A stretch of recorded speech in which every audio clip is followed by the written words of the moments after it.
What was that first major deal that you had closed that told you, and because I guess that you started the company with only 2 other people in a truck. What was the first deal that you closed that told you, I'm going to go all in on this, we're going to build an empire and really, build this thing out into an 8-figure business? So in the beginning, we did some small buildings, a lot of backyard stuff. I remember my first commercial project took us about 3 weeks, and I made $25,000. And I'm like, 25, 24, 25. And I was like, damn, bro, if I could get it to where I'm not losing money on jobs and just make sure I'm profitable on everything, and then every now and then hit one of these, I'll be doing really well.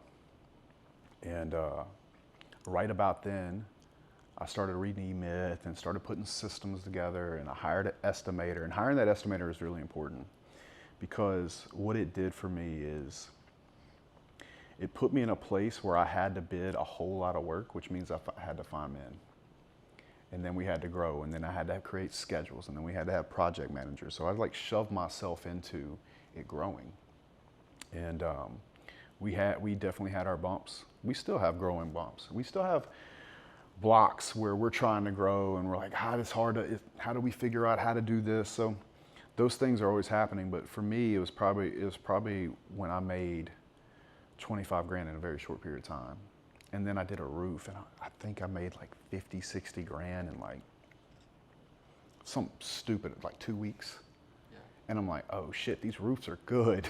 Need more roofs, So yeah, it was just a lot of money at an early age. Thank God I didn't figure it out, that I got beat up a little bit. I think sometimes I see guys on the internet and they'll start a business, and I'm like, man, that was a really good business model. And then they go to start something else, and I'm like, that's not the same business, buddy, and you got rich in 1 year. That might be trouble. I think it creates this bubble, right? I see these young guys, because they make a fuck ton of money doing something. And then they go to start something like a fund, something serious, like the SEC is involved, right? And I'm like, oh, dude, that's not having a podcast. That's different. Now you're getting into some like legitimate adult shit. Now, I'm not saying these online businesses aren't real businesses. I just think that sometimes people can step on the right business and it blow them up, and it makes them think they're a better entrepreneur than they are. So that's something that I'm always terrified when I start a new business. Because the most dangerous thing in business is what you don't know you don't know. It scares the fuck out of me. You know what I'm saying? So for me, it's like, where's that blind spot? Because you have it. Everybody has blind spots. I mean, Bezos has blind spots. Everybody does. So I think it's just really important to know that.